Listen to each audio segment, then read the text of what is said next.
bunuhlah semuanya, laki-laki maupun perempuan, kanak-kanak pun juga ikut.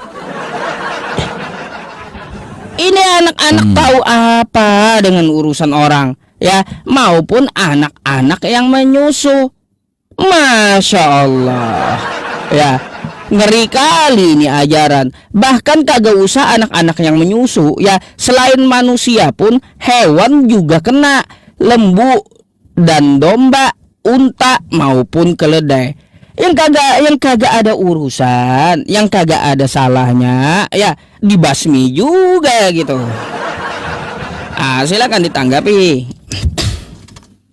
Jadi kalau hal seperti itu kan pembalasan ya, ketika waktu hal seperti itu Tuhan katakan seperti itu karena memang bangsa Amalek itu sudah sangat ya menghancurkan bangsa Israel. Jadi kalau itu bukan tentang iman, tetapi itu tentang yang namanya Tuhan menjaga bangsa Israel, karena dari bangsa Israel Tuhan itu akan datang ya. Dan kalau segala sesuatu itu Tuhan menjaga bangsa Israel dengan yang namanya dia itu biji mata Allah. Ya, dia merawat bangsa Israel karena dia akan turun dari bangsa Israel. Jadi kalau seandainya ya, kalau kita melihat bangsa Israel itu dari yang kecil ya. Jadi contohnya bangsa Israel itu dari anak kecil. Ketika waktu dia dikeluarkan dari tanah Mesir, ya Tuhan juga terus menjaga ya sampai kepada hal yang namanya bangsa Amalek yang mau untuk menghabisi mereka. Tuhan udah peringatkan beberapa kali. Sama seperti bangsa Mesir, kita nggak perlu lagi ngomong tentang bangsa Amalek. Bangsa Mesir sudah dikasih tahu nih, lu mau bebasin nggak bangsa Israel dari tanah Mesir? Nah, mereka nggak mau. Tuhan kasihlah 10 tulah, belalang, nyamuk semua, sampai kepada kematian sulung anak pertama dari bangsa Mesir. Jadi Tuhan itu menjaga bangsa Israel karena dia adalah biji mata Allah. Sampai hari ini pun bangsa Israel itu ketetapan Allah itu ya dan amin. Makanya sampai hari ini pun tidak bisa ada yang bisa mengalahkan bangsa Israel. Karena itu adalah ketetapan Allah. Jadi itulah yang menjadi sumber pengetahuan buat kita semua bahwa bangsa Israel itu adalah biji mata Allah. Dan kalau seandainya Tuhan menghukum dengan cara seperti itu, karena tujuannya supaya mereka tahu kedahsyatan dari bangsa Israel. Tuhannya bangsa Israel, Allah yang benar, Allah Ibrahim, Allah Ishak, Allah Yakub, yang menyatakan dirinya melalui bangsa Israel gitu. Baik, saya tanggapi gitu ya. Ini kan di zaman Israel Allah kata Anda ya. Artinya Yesus yang belum jadi manusia. Kan kayak gitu.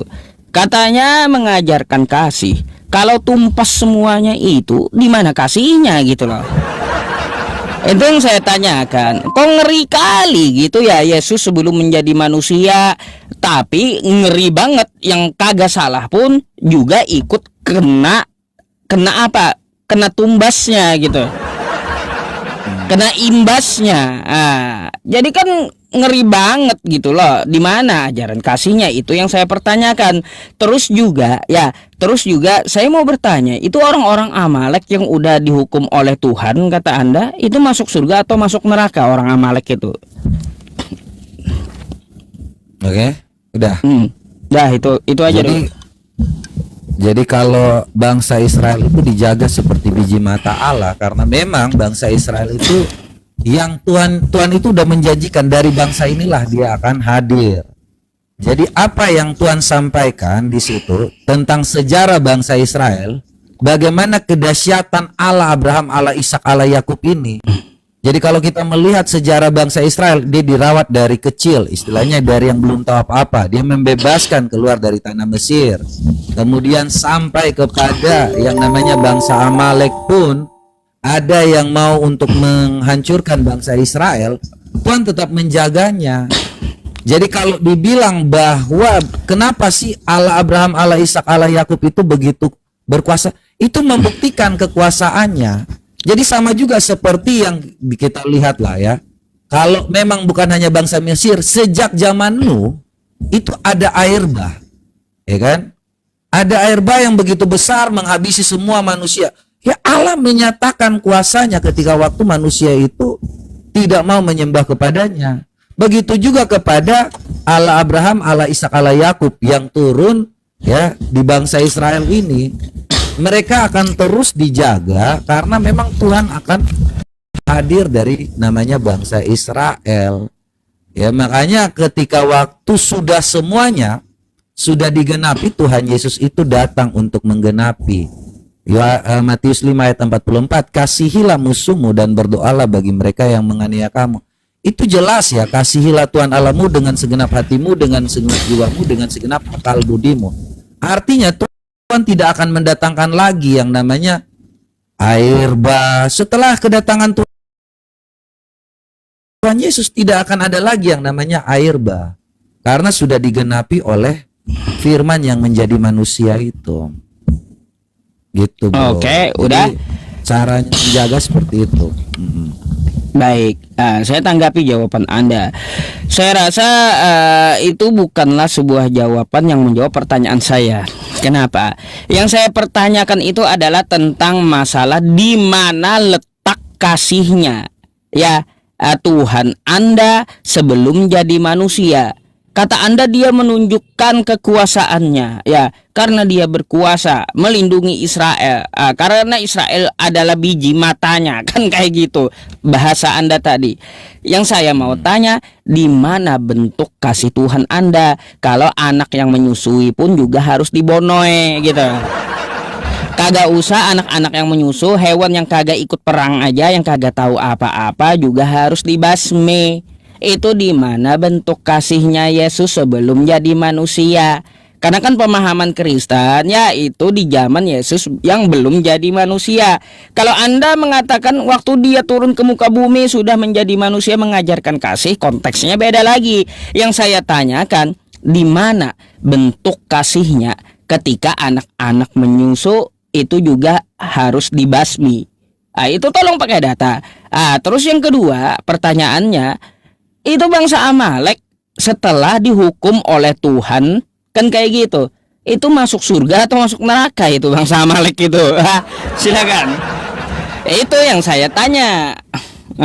Baik ya, jadi ini kalau tadi saya udah jawab ya, cuma mungkin kurang pemahaman kali ya. Karena kalau kita baca di Mazmur, ntar ya, supaya dengan data, biasanya dengan data ya. Mazmur 130 ayat yang ke-7 ya, kasih setia Tuhanmu. Jadi Tuhan itu menyatakan kasihnya kepada bangsa Israel ya, menjaga itu, mengasihi bangsa Israel itu. Makanya di sini Mazmur Daud berkata ya kan, berharaplah kepada Tuhan hai Israel, sebab Tuhan ada kasih setia dan banyak kali mengadakan pembebasan. Jadi apa yang dilakukan kepada bangsa Israel, dia menunjukkan kasihnya kepada bangsa Israel. Ya, Allah Abraham, Allah Ishak, Allah Yakub. Makanya ketika kalian menanyakan bagaimana tentang yang namanya bangsa Israel ini dijaga, dikasihi oleh Tuhan, dirawat seperti yang aku bilang tadi, dari kecil dijaga, dirawat karena dia akan datang dari situ. Yaitu kasih Allah kepada bangsa Israel yang nyata dan dia berkuasa atas langit dan bumi. Jadi ini jelas ya kalau kita lihat di sini. Nah, pertanyaannya terkait dengan bagaimana bangsa Amalek yang sebenarnya sudah dibunuh oleh atau diberantas oleh bangsa Israel, bangsa Amalek ya. Nah, ketika waktu Tuhan Yesus pergi ke alam maut, ya, mengambil kunci kerajaan maut, disitulah Tuhan Yesus mengajarkan bahwa sudah digenapi perjanjian antara manusia dengan Allah, dan di ketika saat itu pun siapa yang percaya kepada Tuhan Yesus dia akan selamat ya, dia akan mendapatkan kerajaan surga. Yohanes 3 ayat 17. Bentar ya. Jadi Tuhan Yesus itu, tujuan Tuhan Yesus itu mati untuk mengajarkan kepada yang masih menunggu di alam penantian supaya mereka juga dapat diselamatkan. Ya, sebentar ya, kita buka ya. Nih Yohanes 13 ayat Yohanes 3 ayat 17. Nih ya. Sebab Allah mengutusnya ke dalam dunia bukan untuk menghakimi dunia, melainkan untuk menyelamatkannya oleh Dia. Sebab barang siapa yang percaya kepadanya, ia tidak akan dihukum. Barang siapa yang tidak percaya, ia telah berada di bawah hukuman. Sebab ia tidak percaya di dalam nama Anak Tunggal Allah, yaitu Yesus Kristus. Ya. Jadi ini kita baca selanjutnya di ayat 18.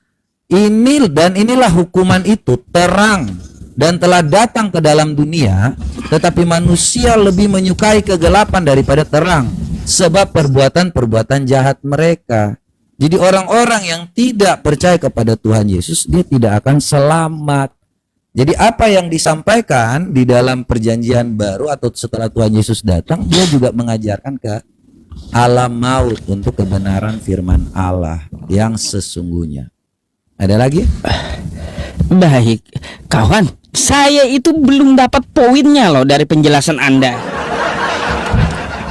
Iya, tadi kata Anda Allah itu kan ya, Allah itu katanya mengasihi bangsa Israel. Lalu mana kasihnya untuk bangsa yang lain? Kok pilih-pilih ini Tuhan? Kan gitu, bangsa Amalek dia basmi, nggak ada kasihnya kata Anda ya. Terus Israel yang dikasihi. Kenapa Tuhan Anda pilih-pilih kayak gitu? Nah, kalau untuk masalah orang-orang Amalek yang dibunuh, coba Anda jawab aja, apakah masuk neraka atau surga gitu. Nggak usah ke sana kemari bikin saya bingung. Neraka atau surga? Kalaunya surga, di mana dalilnya? Kalaunya neraka, di mana dalilnya? Orang-orang Amalek yang diperangi tadi, itu yang saya tanyakan biar kita ngerti gitu. Itu yang kita tanya. Nah, jadi kita mempertanyakan di mana kasihnya untuk bangsa yang lain kalau hanya Israel yang dikasihi oleh Tuhan, sedangkan Amaleknya kagak. Kan kayak gitu. Atau bangsa yang lainnya kagak. Jangan-jangan kagak ada juga kasihnya buat Kristen. Kan kayak gitu. Terus juga berkaitan tentang yang konteksnya itu ke perjanjian baru, yang mana Yesus ini turun telah menjadi manusia. Saya mau tanya nih ya, pertanyaan tambahan ya, karena Anda sudah membawa ke perjanjian baru ya. Coba Anda buka di dalam Matius 21 tuh ya. Matius 21 ketika Yesus menyucikan bait Allah. Di situ Yesus ya, dia mengusir para pedagang. Kan kayak gitu ya. Semua orang yang berjualan di halaman ya, di halaman bait Allah, Yesus mengusir semua pedagang yang ada di situ. Lalu seperti bak Satpol PP, Yesus ini dia bolak-balikin meja, tendang-tendangin bangku gitu. Nah, saya pertanyakan berapa? Matius 21 ayat berapa tuh yang balak 12 sampai ke bawah. Oke. Nah, yang saya pertanyakan, di mana bentuk kasihnya Yesus? Di mana bentuk kasihnya Yesus ketika dia tendangin bangku dan balikin meja? Silakan, tuh ya, dijawab. Baik ya, kalau kita sudah sampaikan sebelumnya bahwa Allah itu ya menjaga bangsa Israel, merawat bangsa Israel seperti anak ya, biji mata Allah. Jadi kalau seandainya ada bangsa-bangsa lain yang mencoba untuk melenyapkan bangsa Israel, di situ Allah tetap berada pada bangsa Israel. Kasih setianya untuk selama-lamanya, seperti yang tadi Mazmur 130 ayat yang ke-7 ya.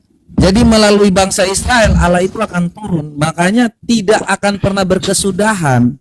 Jadi kalau Anda bilang kenapa hanya bangsa Israel, karena memang tujuannya melalui bangsa Israel.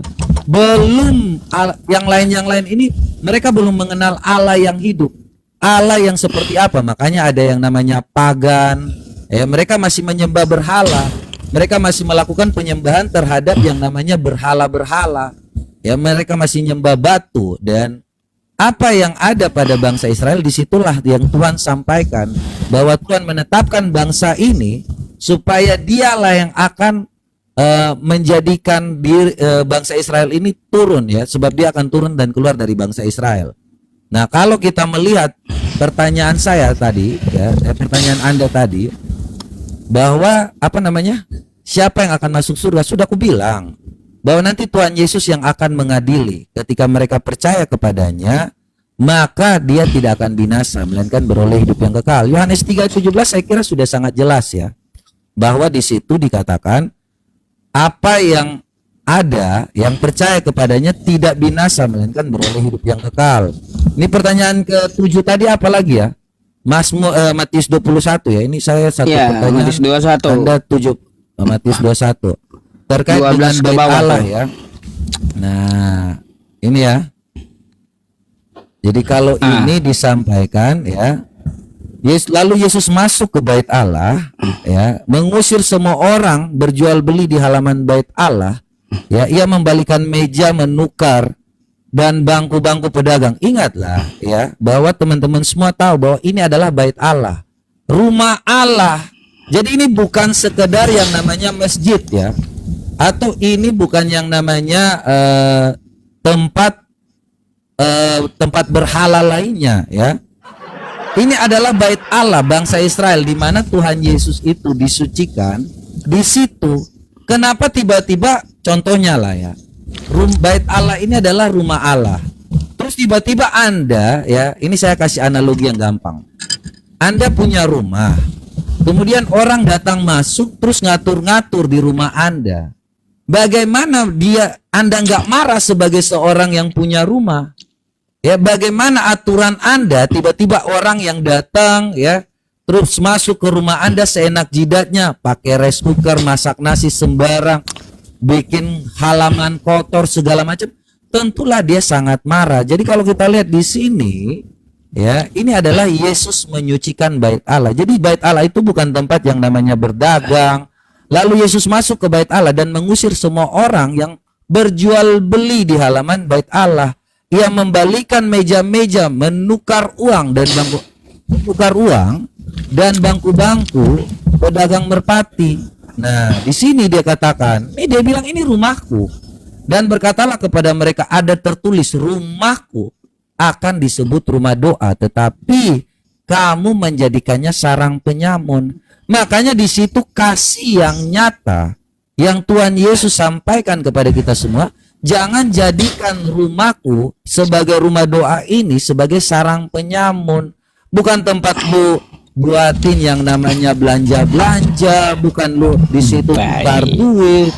Jadi itu jelas ya. Ini jelas di sini Tuhan Yesus katakan ada tertulis rumahku akan disebut rumah doa, bukan jadi sarang penyamun. Nah, yang menjadi pertanyaan nih, ya saya juga baru mau bertanya, kebetulan saya ingat seperti ini. Nah, di mana ya dalilnya untuk disuruh yang namanya bersujud kepada yang namanya Baitullah atau Mekah itu? Di mana disuruh bersujud kepada Ka'bah? Apakah ada di dalam Al-Qur'an disuruh untuk bersujud kepada Ka'bah, Pak Ustadz? Oke. Baik. Saya akan jawab dulu ya, yang Anda pertanyakan gitu ya. Akan saya jawab dulu, apakah ada di dalam Quran untuk sujud kepada Ka'bah? Jawabannya tidak ada. Ya. Tetapi kalaunya kita disuruh untuk menghadapkan wajah ke arah Ka'bah, itu baru ada. Quran surah Al-Baqarah ayat 144 dan 150. Wa min haitsu kharajta fawalli wajhaka syatral masjidil haram. Dimanapun kamu berada, maka hadapkanlah ya wajahmu ke arah Masjidil Haram. Ya, artinya ke arah Ka'bah, ke sekitaran Ka'bah. Dihadapkan wajah. Nah, ketika kita menghadapkan wajah, salah satu ritual praktek ibadah sholat itu adalah sujud. Artinya apa? Kita cuma menghadapkan wajah, sujudnya kepada Allah dengan arah sujud ke arah Ka'bah. Arah sujud ke arah Ka'bah, tapi bukan Ka'bahnya yang disembah, sembahannya kepada Allah. Tapi karena perintah Allah menghadapkan wajah ke arah Ka'bah, maka kita sholat sujudnya pun ya ke arah Ka'bah. Nah, seperti digambar. Tapi ini bersujud Pak Ustadz. Iya, Jadi nggak ada ya, nggak ada yang disuruh ya, nggak ada yang menyuruh seperti ini ya. sujudnya kepada Allah, mukanya ke arah Ka'bah. Makanya ada aturannya. Oke? Loh, disuruh kan ke Masjidil Haram. Ini kan Masjidil Haram, bener nggak? Yang sekitarnya ini. Berarti Itu kan nggak ada ya? Ka'bah, ya betul. Gini, saya udah jawab tadi. Di manakah kata Anda dalilnya disuruh untuk sujud kepada nih ya, kepada Ka'bah? Pertanyaan Anda. Jawaban saya tidak ada. Gitu.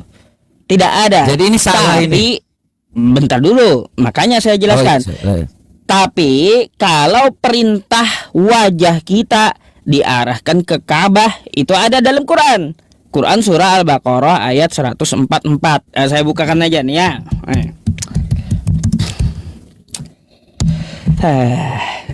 Iya teman-teman, kalaunya kita hanya membacakan Arabnya tapi tidak ditampilkan kepada kawan-kawan kita, tetap dianggap tidak berdata gitu ya.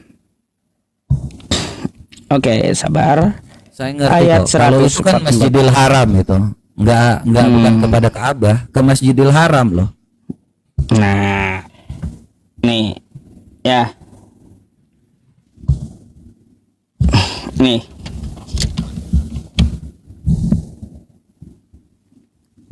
Ya teman-teman semuanya, Quran surah Al-Baqarah ya, ayat 144 ya. Di sini demikian pula kami menjadikan kamu umat Islam, umat pertengahan agar menjadi saksi perbuatan. Intinya ya sampai ke bawah tentang masalah kiblat bisa Anda baca di dalam Quran surah Al-Baqarah tersebut. Saya langsung ke intinya aja nih ya. Nih, wa min haitsu kharajta fawalli wajhaka syatral masjidil haram ya, dimanapun kamu ya engkau Muhammad keluar maka hadapkanlah wajahmu ke arah Masjidil Haram. Di mana saja kamu berada maka hadapkanlah wajahmu ke arahnya. Oke? Jadi pertama-tama kita mau ibadah itu menghadapkan wajah dulu ke arah Masjidil Haram. Itu dulu.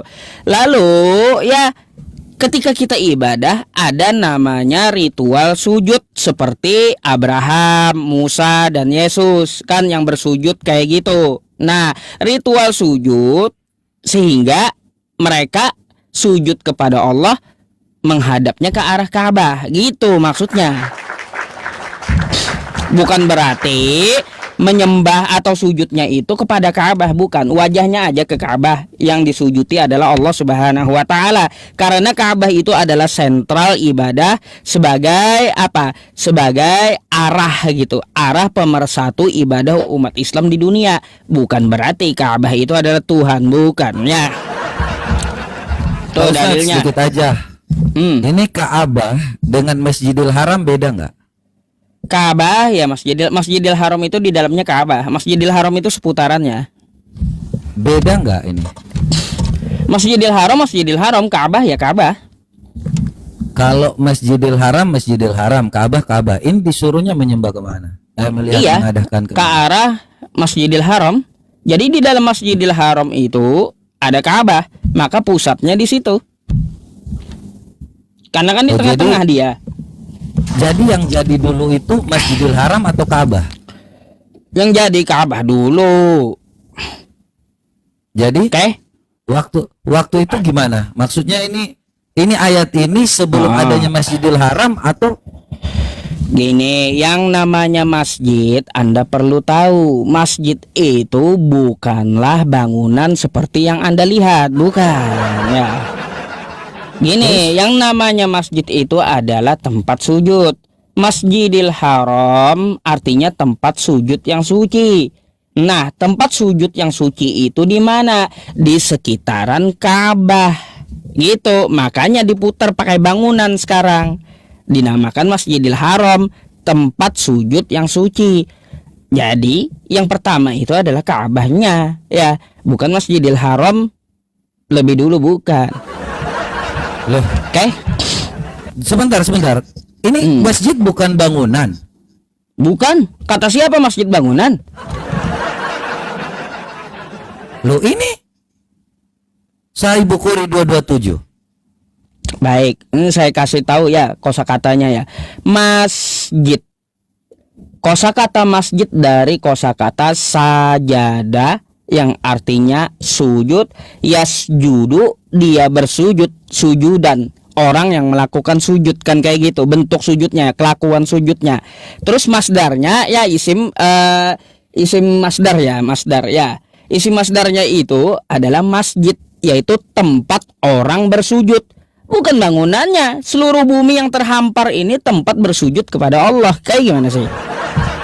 Loh, ini sebelum masjid dibangun, Nabi Shallallahu Alaihi Wasallam sholat di kandang kambing. Nah, Ini kan belum dibangun masjid. Nah, jadi kalau coba Anda buka Arabnya, sebelum masjid dibangun. Artinya di situ merujuk bangunan orang tempat bersujud. Oke? Masjid, Tapi kan? secara bahasa yang dinamakan masjid adalah tempat sujud gitu. Ini membuat saya bingung ini. Makanya belajar bahasa gitu. Bukan bahasanya. Di sini poinnya menghadapkan muka ke Iya, Masjidil isim Haram. makan, Ada mohon maaf, masjid bukan kan? masdar. Iya kan? Iya. Isim Kemudian makannya di sini adalah masjid. ada masjid. Masjid dibangun. Nih Sahih Bukhari ya, Sahih ya teman-teman semua ya. Sebelum masjid ini dibangun, masjid ini adalah tempat ibadah. Kok tiba-tiba berubah dari apa yang dikatakan oleh Ustadz ini kok berbeda lagi? Bang, ya di lapangan yang luas, tempat orang sholat ya, lapangan yang luas itu bisa disebut masjid. Yang benar aja Pak Ustadz. Asal aja ini Pak Ustadz yang benar. Bukan aja, asal, disebut itu masjid. secara bahasa. Anda di lapangan yang luas ya, di lapangan yang luas sholat berjamaah bersama bisa disebut masjid. Pak Ustadz baca deh Pak Ustadz. Di kandang kambing, jadi, masa kandang kambing sebut masjid sih? Ini perbedaan kandang ini bentar kambing, ini ya. masjid. Di sini Kandang Anda kambing. tidak pahamnya di bagian ini, di bagian bangunan. Di situ yang dimaksud masjid adalah bangunannya. Tapi masjid itu secara bahasa bukan bangunan, tapi tempat sholat. Paham? Paham nggak? Tempat sholat. Nah, makanya isim makan ya, lupa saya isim masdar lagi. Nah, apa itu masjid ya? Apa itu masjid? Tuh coba Anda buka Google kan ada. Masa Anda nggak mau belajar ya? Nih ya, tempat sujud. Masjid itu tempat sholat ya. Masjid adalah tempat ibadah umat Islam yang dalam bahasa Arab berarti tempat sujud ya. Tempat sujud kan? Kenapa Anda Iya. bilang bahwa kandang kambing ini masjid? Oke, itu bukan masjid kandang kambing ya. Loh ini kan ini bahasanya Ustadz. Sebelum masjid dibangun, Nabi Shallallahu Alaihi Wasallam sholat di kandang kambing. Kok Anda bilang kandang kambing masjid sih? Iya, kandang Tadi kan kambing Anda bukan bilang- masjid, gimana sih? Loh tadi Anda bilang kalau setiap Udah orang dibilang sujud, ya. sujud Yang di lapangan yang namanya masjid itu bukan bangunannya. Kandang kambing ya bukan masjid, kandang. Kayak terus gimana kenapa sih? Anda tadi bilang kalau yang namanya di lapangan bisa disebut masjid? Kan tadi Anda yang baru bilang Kagak sendiri. usah di lapangan, di dalam air pun kalau bisa orang sholat berjamaah disebut masjid. Apalagi kalau cuma di kandang kambing gitu ya. Ini Kagak makanya ketika- usah di lapangan luas ya teman-teman. Di dalam laut pun kalau ada yang bisa sholat berjamaah di situ, di dalam laut itu disebut masjid, tempat sujud ya. Disebut tempat sujud. Serius Karena ini? apa? Iya. serius ini. Ini Gini, saya tanya loh. anda saya contohkan ya. Ini Anda saya contohkan ya. Coba Quran surah Al-Isra. Coba Anda buka ayat pertama. Al-Isra Coba dibuka. yang pertama ini dari suatu hal yang memang kita harus tahu teman-teman, karena Iya. apa yang disampaikan tadi ini kan disuruh menghadap ke Masjidil Iya, Haram. Masjidil Haram, betul. Heeh. Coba buka dulu Al-Isra itu Al-Isra surat ayat keberapa pertama. 17.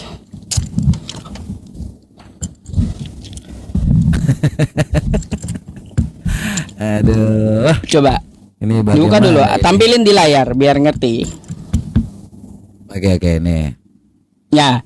Nah, di situ Maha suci Allah yang telah menjalankan hambanya Muhammad pada malam hari dari Masjidil Haram ke Masjidil Aqsa.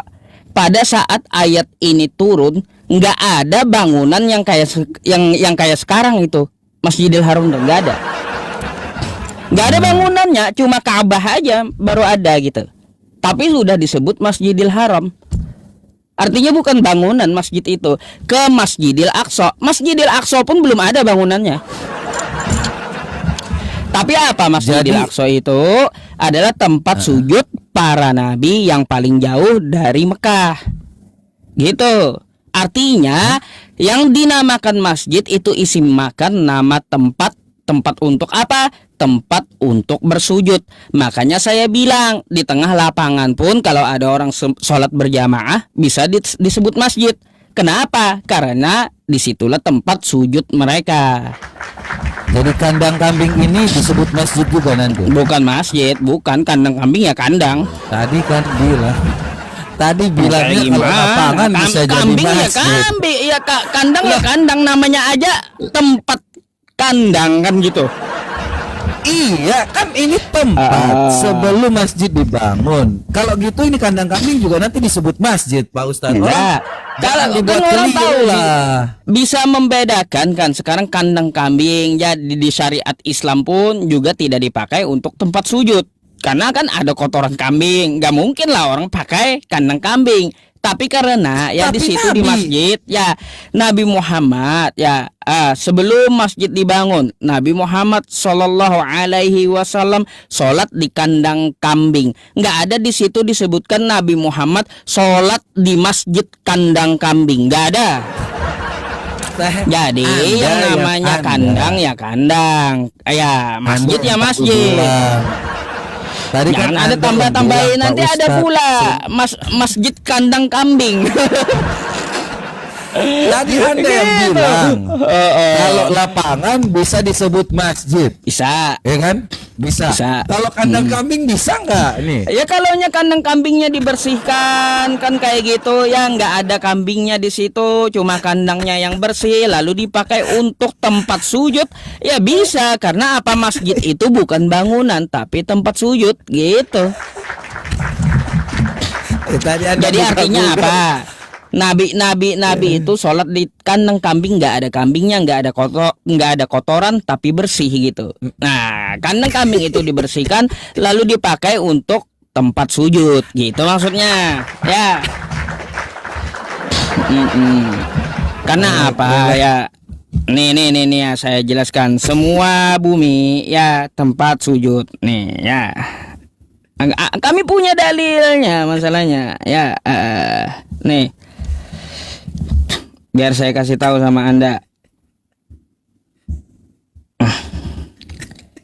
Oke.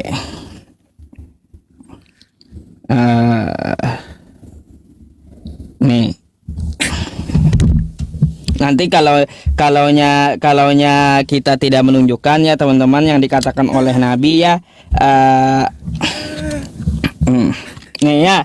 Apa kata Nabi? Ya. Hadis Nabi Muhammad ya yang diriwayatkan oleh Bukhari ya, jadikanlah untukku bumi sebagai tempat sujud ya. Jadi di atas bumi itu ada kandang kambing ya yang dibersihkan. Boleh kita pakai kandang kambing itu untuk tempat sujud jika udah dibersihkan. Beda dengan septic tank, nggak bisa ya. Karena ada hukum fikih di dalam agama Islam itu tidak boleh sholat di tempat yang najis, oke? Nah gitu. Kenapa? Kadang-kadang nih. Enggak ada masalah di situ. Di mana masalahnya? Masjid itu artinya apa? Tempat bangunan sujud kan? Bukan. Tempat sujud kan? Bukan bangunan. Udah dibilang tempat sujud. Saya hanya fokusnya kepada bangunan sebelum beda. Jadi Anda perlu tahu yang namanya masjid itu bukan bangunannya, tapi dalam bahasa Arab isim makan, yaitu kata benda tempat gitu ya, yang menunjukkan bahwa ya masjid itu adalah tempat untuk sujud gitu, dari kata sajadah dia. Jadi makanya saya bilang kepada Anda ketika orang-orang sholat di tengah lapangan yang luas ya, sholat berjamaah, bisa disebut masjid, itu tempat sujud mereka. Mau di dalam laut pun bisa. Jalan juga. Kalaunya orangnya di situ di jalan, itu tempat sujud mereka gitu. Karena apa? Sudah Disebut dibilang masjid juga. masjid sebutannya. Karena apa? Nih, Ustaz, ya, sebentar. Kalau lu ngomong kayak gitu, ntar nanti masjid dibongkar semuanya. Terus sholatnya di jalan lagi. Gini, kalau masjid juga nanti. Kalaunya sekarang itu kan masjid itu sudah ada bangunannya kan, kayak sekarang kan kayak gitu ya. Artinya sudah punya aturan kan setiap daerah masjid. Nih ya. Nih. Anda catat nih ya. Nih, al-ardu kuluha masjidun. Rawahul Muslim. Setiap bagian dari bumi Allah adalah tempat sujud, masjid. Gitu ya. Itu di mana tuh? Hadis riwayat Muslim tuh ya. Riwayat Muslim nomor berapa? Nah, nomornya Anda bisa lihat ya di bentar, referensinya di bawah. Saya buka jurnal, saya hanya ngambil hadisnya masalahnya. Gitu. Soalnya ini saya cari. Soalnya. Kalau ini Bukhari 227 bisa teman-teman lihat ya, ini bangunan. Beda dengan saya Bukhari Anda itu. Loh, ini ensiklopedia hadis. Ya iya, masalahnya gini, hadis itu jangan Anda kira ya dia membahas keseluruhan, ada bab-babnya hadis itu. Ada bab hudud, ada bab, ya makanya ada bab toharoh, ada hadis itu macam-macam, masalahnya kayak gitu. Oke, nah penjelasannya seperti itu tentang masalah yang Anda tanyakan, sujud menghadap ke Ka'bah. Kalaunya perintah sujud kepada Ka'bah nggak ada. Ya, berarti ini nggak ada sebenarnya ya kan? Ya, kalaunya sujud kepada Ka'bah nggak ada, makanya umat Islam itu mereka bukan menyembah Ka'bah karena perintah menyembah Ka'bah itu nggak ada gitu. Sujud kepada Ka'bah itu nggak ada perintahnya. Tapi perintahnya hanya menghadapkan wajah ke arah Ka'bah. Jadi kayak gitu ya. Nah, ini saya konfirmasi aja sih. Berarti ini sujudnya kepada Ka'bah atau enggak nih?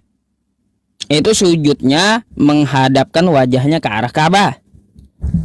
Ini sujudnya kepada Allah ya. Sujudnya kepada Allah yang menciptakan langit dan bumi, tapi mukanya, wajahnya ke arah Ka'bah. Bukan berarti ritual sujud itu sujudnya kepada Ka'bah, bukan. Ini mukanya dihadapkan bukan ke Ka'bah atau ke Masjidil Haram nih. Ini kan melingkar. Ya, yang namanya Masjidil Haram itu ada dalur ya. Gini, yang namanya Masjidil Haram itu Masjidil Haram tempat sujud yang suci. Seputaran dari bangunan itu lalu di dalamnya ada Ka'bah gitu. Karena Ka'bah di dalamnya sebagai sentral. Tapi ini nggak ada kan sebenarnya untuk menghadapkan muka ke Ka'bah, ini nggak ada kan? Bukan, kalaunya untuk disuruh menyembah Ka'bah ya sujud kepada Ka'bah nggak ada dalilnya. Tapi kalaunya disuruh wajah kita menghadapkan ke arah Ka'bah di dalam Masjidil Haram ya ada. Ini akan bertentangan dengan ayat ini Pak Ustadz. Karena kalau seandainya Anda bilang bahwa sudah ada, belum ada masjid di situ, ya kan? Terus kenapa diomongin Masjidil Haram? Iya, yang namanya Masjidil Haram itu sekitaran Ka'bah. Udah dibilang dari tadi. Yang namanya Masjidil Haram itu di sekitaran Ka'bah. Sekarang udah dikasih bangunan kan kayak gitu. Jadi yang dinamakan Masjidil Haram itu yang ada bangunan di putarannya itu dan di dalamnya yang dimaksud Ka'bah. Gimana sih? Benar gitu aja kagak ngerti. Saya nggak ngerti sama sekali karena ketika waktu kita melihat di sini. Ini kan hanya ada satu ini nih kan. satu. Apa? Terus Anda mengatakan bahwa di dalam surah ini hadapkanlah mukamu. Ini sudah ada atau belum? Tadi Anda bilang belum. Belum ada bangunannya. Terus dia menghadapkan muka kemana? Makanya menghadap, yang dimaksud Masjidil Haram itu adalah Ka'bah.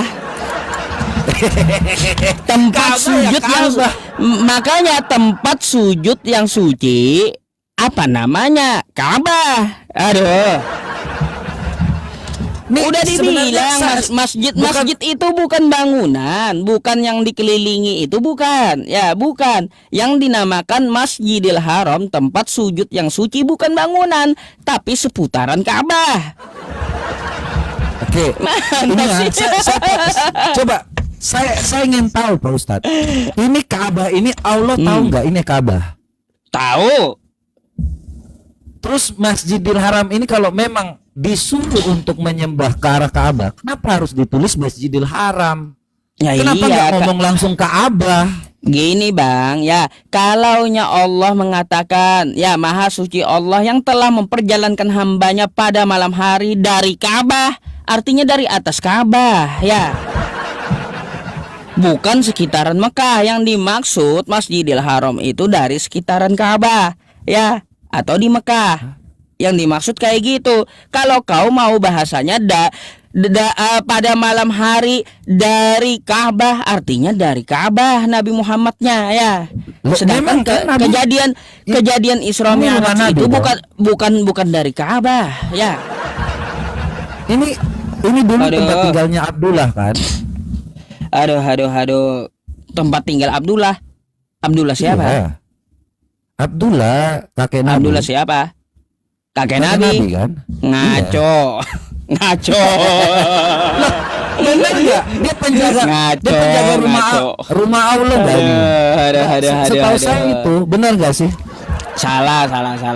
Oh, salah. Salah, bukan Jadi ini nggak- bukan tempat tinggal. Bukan tempat tinggal. Jadi ini apa? Bukan.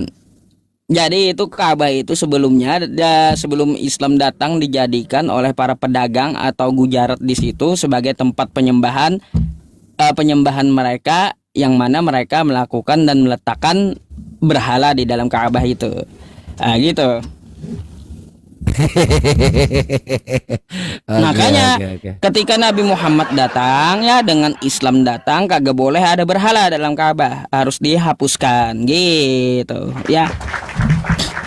Enggak ya, gini ya teman-teman, ya kalau orang bertanya Islam kagak usah Anda paksa turun atau tanya balik, enggak adil kayak gitu ya. Kalau orang tanya Islam itu dijelaskan bukan diturunkan. Kalau orang tanya Islam dijelaskan bukan diturunkan ya. Terus juga kalau orang tanya Islam bukan kita tanya balik, bukan, jelaskan ya. Jelaskan. Mantap. Makanya ilmu diskusi lintas iman itu ya harus apa? Harus mumpuni gitu. Oke? Nah, sekarang saya bertanya tentang masalah ini ya, tentang permasalahan Yesus tadi. Tadi Anda menjelaskan kepada saya bahwa Yesus itu merusak-rusak dari meja dan bangku itu kan katanya di dalam bait Allah. Hei kawan, coba itu dibaca dulu yang betul. Itu di halaman loh ya. Di halaman, bukan di dalam bait Allah, bukan. Nih ya, nih. Lalu Yesus masuk ke bait Allah dan mengusir semua orang berjual beli di halaman ya. Ini ngeri juga Satpol PP ini sampai ke halaman. Itu udah ada kata masuk di situ, kok Anda nggak ngerti sih? Anda Ini? baca sendiri, udah Gini. dijawab masuk ke bait Allah. Di situ Makanya. ada yang namanya halaman. Gini. Dengarkan dulu ya. Lalu Yesus masuk. Oke, kayak saya. Lalu Yusuf masuk ke masjid dan mengusir semua orang yang berjualan di halaman masjid. Artinya saya keluar gitu dari masjid. Aduh. Yang namanya halaman, tahu kan halaman yang dimaksud halaman kan? Aduh. Bukan di situ Yesus ya mengusirnya itu mereka jualan di dalam bait, bukan, tapi di halaman gitu. Banyak kok orang jualan di halaman masjid, no problem gitu. Ini ngapain Yesus sang Satpol PP ini obrak-abrik dagangan orang yang di halaman gitu. Kalaunya orang jualan di dalam mimbar bait Allah, di dalam ruangannya, boleh Yesus ngamuk. Ngapain kau jualan di dalam bait? Ya, di sini tempat ibadah. Kalau kau mau jualan, silakan di halaman bait tuh. Tapi meskipun di halaman bait, tetap diobrak-abrik Yesus. Ini mana kasihnya gitu? Mana? Oke, ya. Nih, Seharusnya gini, belum. Sedikit lagi tanggapan saya tentang ini. Oke. Iya, tanggapan saya tentang ini ya kawan-kawan semuanya. Andai ada ajaran kasih dari Yesus ya, ajaran kasih dari Yesus, kalaunya dia mengasihi, maka dia tidak tendangin bangku orang, tidak balik-balik meja, bukan. Tapi apa yang dilakukan Yesus? Hei semua pedagang yang jualan di halaman, sini ku beli semuanya, bangku dan meja kalian serta yang dijual. Ya, penukar uangnya saya tukar semuanya, saya beli. Besok kagak usah jualan lagi. Jangan narasi liar. Itu baru kasih kawan. Bentar, ini kan tanggapan saya. Kalau Yesus itu ya mengajarkan kasih, bukan ngebalikin bangku dan meja orang, tapi dia beli bangkunya dan mejanya, dagangannya dibeli, dan besok ditegur jangan lagi jualan. Itu baru kasih. Ini kagak balikin meja orang, dagangan orang, itu mana? Kasihnya kayak gimana? Kasih apa itu? Kasih hancur dagangan orang atau gimana? Coba jelaskan sama saya. Iya. Jadi kalau buat framing itu yang cerdas, karena kita pakai data. Kadang-kadang pantas kamu ini memang pendebat yang memang polemikus, yang memang gak unggulan maksudnya. Ya. Lo jelaskan lah kayak gimana? Tadi kan saya jelaskan juga apa yang dimaksud dengan masjid. Kan kayak gitu, jelaskan halaman. Kan bentuk kasih. Kan bentuk kasih kayak gimana? Masa bentuk kasih hancurin dagangan orang? Kacau itu ya. Perundingan pasar ini cukup. Ya, oke, jelaskan. Saya mau dengar jawabannya. Ya. Iya. Jadi ini Yusuf sudah menjawab sendiri si Yusuf ini ya. Yesus menyucikan bait Allah. Yesus masuk ke bait Allah dan mengusir semua orang yang berjual beli di halaman bait Allah. Ini kalau kita lihat ya. Ini gambar bait Allah dia seperti ini guys. Ya, jadi ini di sini tempat yang taruh namanya bait suci itu, yang ada terbungkus yang namanya kain ya. Jadi para imam kepala masuk ke sini. Nah, di sini di halaman ini ketika masuk dari sini, dari ini sebelum di sini ya. Ini ada yang namanya dari sini semuanya itu terhitung bait Allah, teman-teman. Itu harus disucikan. Karena Tuhan Yesus sudah katakan ya, namanya orang tuh punya rumah, itu pasti ada halaman. Enggak kayak yang Yusuf pikirkan gitu kan. Di situ dia membalikan nih, jelas ya. Karena dan berkata kepada mereka, ada tertulis, rumahku akan disebut rumah doa, tetapi mereka menjadikan sarang penyamun. Jadi kalau teman-teman lihat dari sini, ini semua halaman dari yang sekitar sini, ini disebut bait Allah. Ya, mereka menjualnya di sekitar sini, makanya Tuhan Yesus marah. Ini dari depan sini mereka sudah menjual. Jadi ini contoh teman-teman. Jadi bukan dipikir bahwa ini masuk ke bait Allah terus tiba-tiba. Nah, kalau kita lihat ya, kalau dia dalam hayalannya, bait Allah itu kan ada yang namanya kain ya. Jadi hanya imam-imam besar ya seperti Gamaliel yang masuk. Dia nggak jual di dalam situ, Ucup. Jadi lu Udah? jangan framing bahwa itu Satpol PP apa segala macam. Saya mau tanggapin dulu deh ya penjelasan Sabar dulu, ente. saya masih jelasin. Gimana sih jelasin Oke, masjid oke. aja susah, orang masih jelasin tentang yang ini. Nih lu liatin nih kan. Maka datanglah, ini kan orang-orang di situ datanglah ya orang-orang buta yang timpang kepadanya dalam bait Allah. Ini masih dalam bait Allah dan mereka disembuhkan. Nih Tuhan Yesus di situ menyembuhkan orang-orang yang buta. Tetapi ketika imam-imam kepala dan ahli-ahli Taurat melihat mujizat-mujizat yang dibuatnya dan anak-anak yang berseru dalam bait Allah, Hosana bagi anak Daud, hati mereka sangat jengkel. Jadi di situ orang-orang imam kepala tuh udah ada di situ, ya. Mereka keluar dari yang namanya bait Allah ini, ya. Jadi orang-orang yang ada di situ bukan berarti lu ngomong seperti itu bait Allah itu langsung aja di situ. Lalu mereka berkata kepadanya, engkau dengar apa yang dikatakan anak-anak ini? Kata Yesus kepada mereka, aku dengar. Belum pernah kamu baca dari mulut-mulut bayi dan anak-anak yang menyusui, engkau telah menyediakan puji-pujian. Lalu ia meninggalkan mereka dan pergi ke kota, ke Betania dan bermalam di situ. Jadi jelas, membaca itu yang jelas, Ucup. Jangan kau bilang satpol Udah, PP lagi, udah, aneh udah. kali. Silakan. Oke. Terus gimana bentuk kasihnya belum ente jawab. Di mana bentuk kasihnya? Bolak-balikin dagangan orang itu apa tuh bentuk kasih kayak gimana itu? Coba jelaskan sama saya. Apakah Oh, iya. cara mengasihi orang itu dengan membalik dagangannya atau kayak gimana gitu? Atau kasih tendangan Oke. gitu? Nih ya. Nih, baca di sini. Ah, Ada yang berkata, ini tertulis rumahku disebut rumah doa. Kalau seandainya mereka berjualan di situ, mereka tidak menghormati Allah dan mereka masuk neraka. Jadi dikasih tahu supaya mereka jangan sampai masuk neraka. Mereka telah berbuat hal-hal yang salah kalau menjadikan yang namanya rumah doa tempat judi, tempat yang namanya berjualan. Jadi itu kasih yang begitu besar, kasih yang nyata. Kenapa mereka berjualan di bait Allah padahal itu tempat rumah doa? Salah nggak? Salah. Coba seandainya ya, kalau kita kasih contoh yang nyata. Seandainya ada orang berjualan di sini, apakah Allah marah gitu? Kalau seandainya ada yang berjualan di sekitar sini, memang dulu yang dilakukan oleh kaum pagan Quraisy ya berjualan di sekitar sini. Ya, berjualan yang namanya halal seperti ini. Jadi Anda pikir bahwa ini adalah kasih dari Muhammad kepada kaum pagan Quraisy, maunya seperti itu?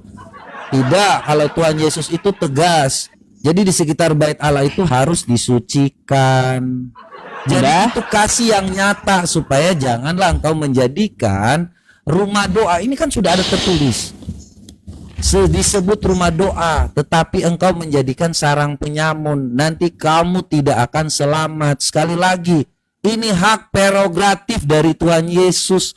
Karena Yohanes 3 ayat 17 jelas-jelas dari tadi saya sudah katakan, mana Yohanes nih supaya jelas ya, ini hak prerogatif dari Tuhan Yesus ya. Ayat 17-nya dikatakan, sebab Allah mengutus anaknya ke dalam dunia bukan untuk menghakimi dunia, melainkan untuk menyelamatkannya. Dia menyelamatkan orang-orang itu. Barang siapa yang tidak percaya kepadanya, ia tidak akan dihukum. Barang siapa yang percaya, yang percaya kepadanya, ia tidak akan dihukum. Barang siapa yang tidak percaya, ia telah berada di bawah hukuman. Jadi nanti Tuhan Yesus yang akan menghukum mereka kalau seandainya mereka masih berbuat demikian. Paham ya? Oke, saya tanggapi ya. Silakan. Ya, jadi ya kawan-kawan. Baik dia mau di halaman mau di dalam kayak tidak ada ajaran kasih yang ditunjukkan oleh Yesus di situ, nggak ada sama sekali. Lalu di mana slogan kasihilah musuhmu, sedangkan pedagang aja dikasih tendangan gitu. Iya, kayak gimana itu ceritanya? Heran saya jadinya. Kasihilah musuhmu ya, yang bukan musuh ya pedagang aja, orang berdagang itu dikasih tendangan. Di mana bentuk kasih ya?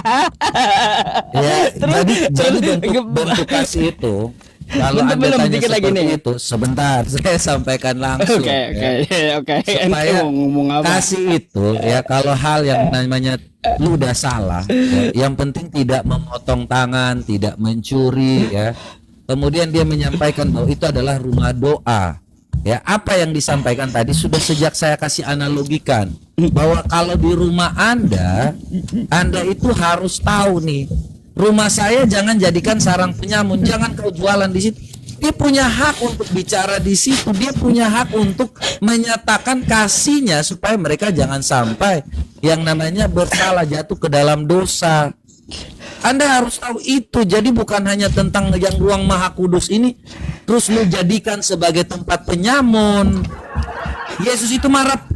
Itu apa buktinya? Dia mau supaya pedagang itu kerjasama dengan dia supaya jangan sampai lagi lu lakukan hal-hal seperti itu. Itu kasih yang nyata, bukan dia langsung bunuh Ucup.